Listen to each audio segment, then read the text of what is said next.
अस्सलाम वालेकुम dear fellows. जो मुज़ाकरात का पहला राउंड था वो नाकाम हुआ और उसके बाद डोनाल्ड ट्रंप क्या करने जा रहे हैं इसका हमें बड़ा इंतज़ार था और अब उन्होंने एक स्टेटमेंट दे दी और अपनी आगे की स्ट्रेटजी बता दी है। वो स्ट्रेटजी बताने से पहले डोनाल्ड ट्रंप की जो अब की टून है और जो पहले टून थी उसमें ज़मीन आसमान का फ़र्क है। एक वक्त था इसी जंग में जब वो बड़ी बड़ी भड़कें मारते थे, वो छोटी बात तो करते ही नहीं थे। कभी वो स्टेट ऑफ हॉर्मुज़ में ईरानियन नेवी को तबाह करने की बात करते थे, कभी खर्ग आइलैंड पे वो ट्रूप्स इन्वेजन करने की बात करते थे, कभी वो कहते थे कि हम ईरान की सिविलाइजेशन को ही ख़त्म कर देंगे।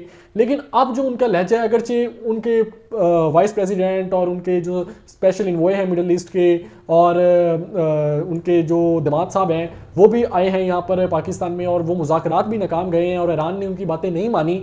उसके बावजूद भी इसको गुस्सा करने की बजाय वो ये प्रिटेंड कर रहे हैं कि इन मुज़ाकरात में हमें काफ़ी हद तक कामयाबी मिली है और सिर्फ एक दो पॉइंट्स हैं वो जो हमने आपको बताए थे, एक न्यूक्लियर वाला और एक स्टेट ऑफ हॉर्मुज़ वाला, इस पर ईरान अटका हुआ है। बाकी हमारे मुज़ाकरात बड़े खुशाइंद गए हैं। और हैरानकुन तौर पर जिस रजीम को डोनाल्ड ट्रंप साहब कहते थे कि ये तो नाकाबिले बर्दाश्त लोग हैं और ये तो अवाम जो ईरान की अवाम है उस पर कह रहे हैं और इस तरह की ज़बान अनडिप्लोमेटिक लैंग्वेज इस्तेमाल करते थे, उसी लोगों के बारे में और उसी फॉरेन मिनिस्टर के बारे में और उसी पार्लियामेंट के स्पीकर के बारे में कह रहे थे कि जिन लोगों से हमारे मुज़ाकरात हो रहे थे वो काफ़ी सुलझे हुए और काफ़ी अच्छे लोग थे। यानी कि डोनाल्ड ट्रंप ने ईरानियों की भी तारीफें करना स्टार्ट कर दी है। अब जो उन्होंने अपना एक स्टेटमेंट दिया है उसमें वो अब नेवल ब्लॉकेड का उन्होंने एक टर्म यूज़ किया है कि हम नाकाबंदी करेंगे और स्टेट ऑफ हॉर्मुज़ में जो पैसा ईरान कमा रहा है वो नहीं कमाने देंगे। बेसिकली इस मुज़ाकरात में भी जो काफ़ी ज़्यादा डिसएग्रीमेंट हुआ था वो इस बात पे हुआ था कि यूनाइटेड स्टेट्स कहता है कि स्टेट ऑफ हॉर्मुज़ के ऊपर हम दोनों का कंट्रोल होगा, ईरान और यूनाइटेड स्टेट्स का।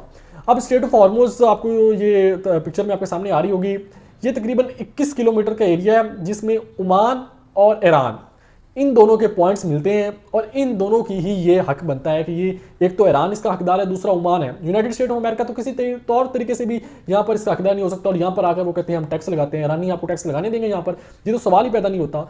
अब ये 21 माइल्स का ये फासला है और इसमें इस वक्त ईरान ने मुकम्मल कंट्रोल किया हुआ है। तकरीबन 2000 माइंस बिछाई हुई हैं उन्होंने। माइंस क्या होती हैं? माइंस एक बॉम्ब की किस्म की उनकी शेप होती है, स्मॉल साइज होता है, ये आपके सामने आ रही होगी इस वक्त, इस शेप में माइन होती है और इसको जो वाटर होता है उसके नीचे लगा दिया जाता है और इसके अंदर एक्सप्लोसिव मटेरियल होता है और ये डैमेज करता है शिपिंग को। अगर कोई यहाँ से शिप गुजरने की कोशिश करे ज़बरदस्ती तो उसको वो एक्सप्लॉइट कर सकता है और ऑलरेडी ऑयल की शिप्स गुजर रही हों, ऑयल के कार्गो गुजर रहे हों तो उनके लिए ये बड़ा ज़्यादा डेंजरस है। डोनाल्ड ट्रंप ने पहले कहा था कि हम ये माइंस खत्म करेंगे। माइंस इतनी बड़ी तादाद में है कि डोनाल्ड ट्रंप अपनी पूरी नेवी को भी भेज दें वो माइंस का सफाया नहीं कर सकते। माइंस की जो तादाद अमेरिकन रिपोर्ट्स बताती हैं वो 2000 माइंस लग चुकी हैं, जबकि ईरानियंस क्लेम करते हैं कि तादाद 4000 माइंस हमने लगाई हुई हैं स्टेट ऑफ हॉर्मुज़ में।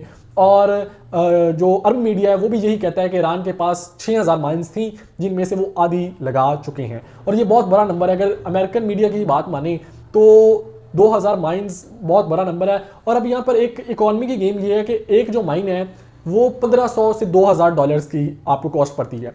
अब इसको मारने के लिए जो डोनाल्ड ट्रंप ने टर्म्स यूज़ की थी वो उन्होंने कहा था कि हम गाइडेड मिसाइल्स यूज़ करेंगे और एक गाइडेड मिसाइल जो शॉर्ट रेंज है वो $20,000 से ज़्यादा का पड़ता है। यानी कि ये देख लें आप, $18,000 का नुकसान एक माइन को मारने में आ रहा है और 2000 माइंस आपने उनको डिटेक्ट भी करना है और फिर उनको आपने मारना है। अगर आप गाइडेड मिसाइल यूज़ करते हैं तो कितना ये कॉस्ट इफेक्टिव काम है और कितना मुश्किल काम है कि 2000 गाइडेड मिसाइल्स के साथ वो माइंस खत्म होंगी। और ईरान कहते हैं कि हमारे पास 4000 माइंस स्टॉक में भी पड़ी हैं। और तो ये आप इससे अंदाज़ा लगा सकते हैं कि ईरान ने कितनी ज़बरदस्त जो स्ट्रेटजिकल गेम यहाँ पे की है यूनाइटेड स्टेट्स के साथ। अब आते हैं डोनाल्ड ट्रंप के नेवल ब्लॉकेट की जानिब। आज उन्होंने ऐलान किया और कहा कि हम 13 अप्रैल को सुबह 10 बजे ये ब्लॉकेड का आगाज़ कर देंगे और आज 13 अप्रैल है, पाकिस्तानी वक्त ये 7 बजे बनेगा और जब ये वीडियो आप देखेंगे तो इसकी तैयारी स्टार्ट हो चुकी होगी। अब स्टेट ऑफ हॉर्मुज़ में अब वो नेवल ब्लॉकेड किस जगह पे करेंगे? ऑब्वियस सी बात है, गल्फ ऑफ सीमान में आके वो नेवल ब्लॉकेड करना चाहेंगे ताकि ईरान तेल ना गुजर सके। इससे पहले इन्होंने नेवल ब्लॉकेड किया था, कैनेडी ने, इनके जो सदर थे 1962 में क्यूबन मिसाइल क्राइसिस के दौरान इन्होंने नेवल ब्लॉकेड करके सोवियत्स की शिप्स को आने से रोका था और इन्होंने तब इसका ब्लॉकेड वर्ड इस्तेमाल नहीं किया था, इसको नेवल क्वारंटाइन का वर्ड यूज़ किया था क्योंकि ब्लॉकेड करने का मतलब है कि आप एक्ट ऑफ वॉर कर रहे हैं। अब डोनाल्ड ट्रंप बार बार अपनी ज़बान से कह रहे हैं कि नेवल ब्लॉकेड कर रहे हैं और इसका आगाज़ होने वाला है। तो एक तो चीज़ ये हो गई कि डोनाल्ड ट्रंप दोबारा से एक्ट ऑफ वार कर रहे हैं। अगरचे उनकी कांग्रेस ये कहती है कि अभी तक ये जंग नहीं शुरू हुई क्योंकि हमारी कांग्रेस ने अप्रूव नहीं किया, तो ये जंग नहीं है, ये मिलिट्री ऑपरेशन है। तो अब तो ब्लॉकेड भी कह दिया। अब उम्मीद करते हैं कि ट्रंप साहब कांग्रेस से जाकर इसका अप्रूवल तो ले लेंगे, क्योंकि कांग्रेस भी इस जंग के खिलाफ है और पेंटागन भी इस जंग के खिलाफ है, और ट्रंप इस जंग में फंस चुके हैं। किसके कहने पर? अपने बेबी इसराइल के कहने पर। और उनका बेबी इसराइल इस जंग में को मजीद तवील देना चाहता है। वो कभी टर्की से पंगा लेता है, कभी पाकिस्तान के खिलाफ कोई स्टेटमेंट दे देता है कि पाकिस्तान मुज़ाकरात करवा रहा है, तो उनका वज़ीर दिफा अमेरिका कह रहा है। तो इस तरह इसराइल तो मुसलसल कोशिश कर रहा है कि जो ये वॉर है इसको एक्सटेंड किया जाए और मुज़ाकरात की जो कोशिशें हो रही हैं उनको बिल्कुल ही ख़त्म कर दिया जाए। अब इस ब्लॉकेड से क्या हासिल होगा? अब आज पहले जो डोनाल्ड ट्रंप ने कहा कि इस ब्लॉकेड में हमारे जो नेटो के इत्तेहादी हैं वो हमारा साथ देंगे, आज ब्रिटेन के प्राइम मिनिस्टर की स्टेटमेंट आ गई कि हम किसी किस्म का ब्लॉकेड में साथ नहीं देने वाले। ब्लॉकेड का नुकसान ईरान को सिर्फ नहीं होगा, इसका नुकसान यूरोपियन कंट्रीज को भी होगा और जो स्पेशल एशियन कंट्रीज हैं उनको भी होगा। अभी स्ट्रेट ऑफ हॉर्मुज बंद नहीं थी, ईरान के कंट्रोल में थी। वो अपनी मर्जी के जहाज गुजरने देते थे, जिनमें पाकिस्तानी झंडों में जहाज गुजरते थे, जो तेल पाकिस्तान भी हासिल करता था और चाइना भी जाता था। और इसके अलावा भी जो मलेशिया और इंडोनेशिया वगैरह में ये तेल की सप्लाई जारी थी। इवन इंडिया को भी तेल मिल रहा था थ्रू रशिया। अब इसके साथ साथ बल्कि यूरोपियन कंट्रीज भी, फ्रांस और जर्मनी के जहाज भी गुजरे थे, एक दो या चार। लेकिन अब अगर आप नेवल ब्लॉकेड करेंगे तो फिर तो इसका मतलब है कि आप अपनी इत्तेहादियों की भी तेल नहीं गुजरने दे रहे, और चाइना, रशिया, पाकिस्तान, यानी कि आप एरिया ऑफ इन्फ्लुएंस इसका बढ़ा रहे हैं। तो ये अब ईरान, इनको लगता है डोनाल्ड ट्रंप को कि अगर ये काम करेंगे तो ईरान पे बहुत ज़्यादा प्रेशर आएगा, क्योंकि ईरान अपना तेल नहीं बेच सकेगा तो ईरान पैसा नहीं कमा सकेगा, जो उन्होंने इस जंग में बहुत पैसा कमाया है। ईरान का जितना इंफ्रास्ट्रक्चर का लॉस हुआ है वो सारा एक तरफ है, लेकिन जो उन्होंने चाइना को तेल की सप्लाई प्रोवाइड कर कर अपनी इकोनॉमी जनरेट की है वो नाकाबिले बयान है। उन्होंने तकरीबन वो $2 मिलियन का डेली उन्होंने तेल जो सप्लाई किया है उनको, चाइना को।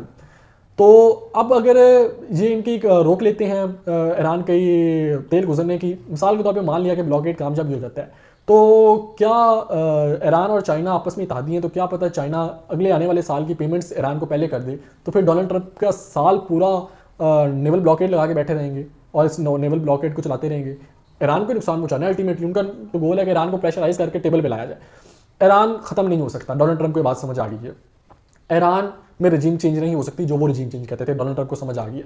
ईरान का मिसाइल प्रोग्राम रोल बैक नहीं हो सकता, डोनाल्ड ट्रंप को समझ आ गई है।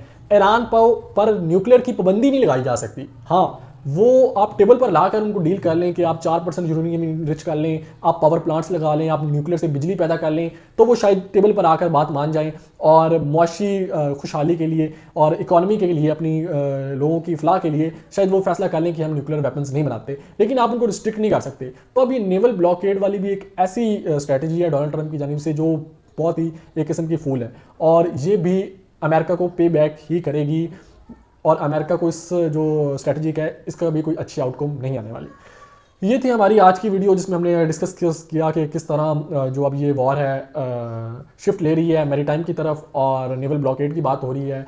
तो हमारी एक पूरी सीरीज़ है, आप देख सकते हैं, हम ईरान इसराइल वॉर पे कवर कर रहे हैं, जिसमें हमने डिफरेंट वीडियोस बनाई हैं। हमारे चैनल को लाइक करें, सब्सक्राइब करें और बेल आइकन का बटन दबाना मत भूलिएगा।